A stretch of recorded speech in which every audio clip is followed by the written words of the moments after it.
gente vai agora direto a Brasília conversar com o nosso Ivan Brandão, porque a Câmara vai acelerar o projeto que derruba o aumento de impostos propostos pelo governo. Ivan, seja muito bem-vindo novamente ao Alta Frequência. E aí, Larissa, tudo bem? Michele tá por aí? Isabela, todo mundo. E aí? Alta Frequência. Todo mundo aqui. Vamos que vamos. Tivemos aí, né, a decisão do Hugo Mota, que gerou até uma certa confusão, porque o presidente da Câmara dos Deputados, hoje, depois de uma reunião de líderes, né, publicou na rede social que, sim, pautaria a urgência para derrubar o decreto que aumenta o IOF. E aí a gente ficou meio encucado com essa afirmação dele, porque o decreto que aumenta o IOF já tinha sido revogado pelo próprio governo. Tanto que ontem o governo publicou um decreto e uma medida provisória, né, em edição extra do Diário Oficial, justamente com as alternativas ao aumento do IOF. E aí a gente ficou, mas o que acontece agora, né? Se o decreto do governo de ontem revoga o aumento do IOF e a Câmara quer revogar o decreto do governo, a Câmara fazendo isso vai fazer o IOF aumentar de novo, né? A gente ficou meio que batendo cabeça aqui para entender o que ia ser de fato votado lá na Câmara dos Deputados, né? Então, basicamente o seguinte, né? A ordem cronológica da história, né? Rolou aquele primeiro decreto do governo federal aumentando o IOF, e isso gerou uma crise. Houve uma reunião lá com o presidente Hugo Mota, o presidente do Senado Davi Alcolumbre, o Fernando Haddad, enfim, a equipe econômica, né? E aí o governo deu uma recuada em alguns itens do IOF. E agora, o governo ontem emitiu um decreto revogando o aumento do IOF e jogando na medida provisória as alternativas, né? Para arrecadar mais, para poder arrecadar o dinheiro, fechar as contas, enfim, o governo segue nessa busca aí para fechar as contas. Então, o que a Câmara vai fazer de fato é revogar o aumento do IOF, né, se esse projeto de decreto legislativo for aprovado. Mas o que consta lá na medida provisória, que trata sobre tributação de plataformas de apostas esportivas, né, da tributação dos títulos da dívida privada que eram isentos do imposto de renda, enfim, uma série de questões muito técnicas. Isso está valendo ainda, já tem força de lei, a Câmara vai precisar, o Congresso vai precisar derrubar ou chancelar essa medida provisória, né? Mas só mostra, né, essa reunião de líderes, só 2 partidos foram contra a aprovação da urgência desse projeto de decreto legislativo para sustar, derrubar o aumento de impostos proposto pelo governo, mostra que de fato já há uma rota de colisão, né? Nas últimas semanas a gente vem ouvindo muito a palavra diálogo, né? O Congresso tem sido parceiro, o Executivo está colocando na mesa as questões importantes para o Brasil, aceitando discutir as reformas estruturais, estava tudo muito blasé, assim, né? Mas depois tivemos a ida do ministro Fernando Haddad à Câmara, aquela confusão que houve com deputados da oposição, Hugo Mota participando nessa semana de alguns eventos, criticando fortemente as medidas do governo, inclusive botando ali uma pressão para que o governo apresente alguma coisa real para cortar os gastos, né, discutir ali os gastos primários, o pagamento de pessoal.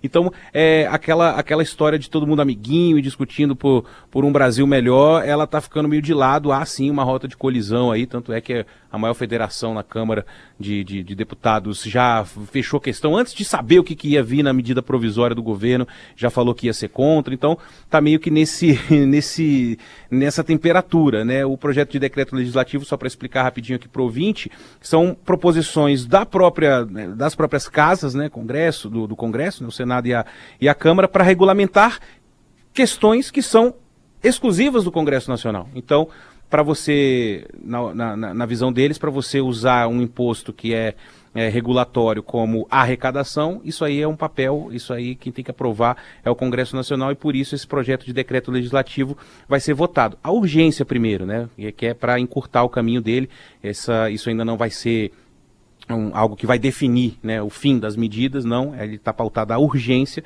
mas já é um processo, né? Então, o projeto de decreto legislativo não precisa de aprovação do presidente, não precisa, enfim, ser promulgado, nada, eles aprovam lá, derrubam o decreto e é assim que funciona. Mas é isso, teve uma pequena confusão, mas está na pauta, dia 16 de junho agora, eles vão votar a urgência desse projeto para acabar com a medida do governo que aumentou impostos, e aí aquele papo de todo mundo aberto ao diálogo mostra que não está muito bem assim não, viu, Isabela, Larissa, Michele, meio que em rota de colisão aí o Executivo e o Legislativo nessa questão dos impostos e do ajuste fiscal. Todo mundo com a guarda bem alta ainda, né, sobre essas alternativas do governo, dada a confusão também que a gente viu e que você já antecipou também, né, Ivan, trazendo aqui mais uma vez sobre Fernando Haddad, ministro da Fazenda, que ia prestar esclarecimento sobre o IOF, como essa bagunça, como essa confusão, então a gente sente esse aquecimento, todo mundo com a guarda alta sobre o assunto, né? Porque vai impactando todo mundo ali de todos os lados também. Ô Ivan, rapidinho, só pra gente te liberar, eu queria falar do seu segundo assunto. O AGU vai entrar hoje no Supremo Tribunal Federal com um pedido para liberação de crédito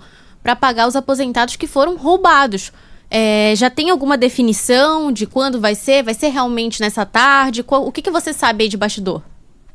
Bom, primeiro que isso é a definição clara de que, né, o dinheiro público será usado para ressarcir os aposentados, Isabela. Vai ser mais ou menos nos moldes que a AGU agiu quando houve o estado de calamidade lá no Rio Grande do Sul, né, por causa das enchentes, enfim, a AGU conseguiu na Justiça, né, junto ao Supremo Tribunal Federal e, enfim, sentando na mesa com o Executivo, adiantar um pagamento de 680 milhões de reais, né, isso aí eles tiraram de compensação ali de impostos para ajudar o Estado a superar as tragédias, né?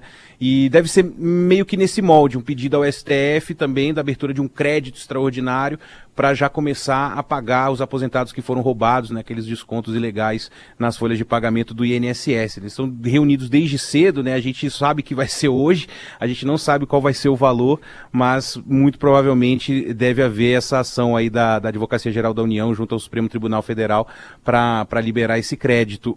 Agora, a gente estava falando aqui, né, do Rio Grande do Sul, 680 milhões, um valor muito alto, só que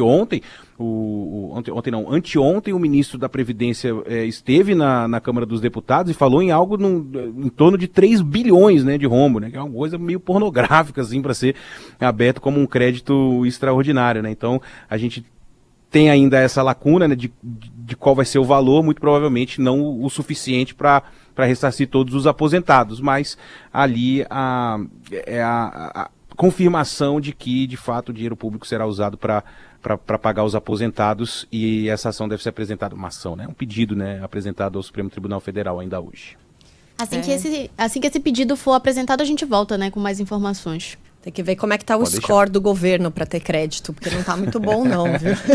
Deve estar melhor que o meu, viu? Valeu, Ivan Brandão, obrigada Valeu, pelas Michele, informações. tchau.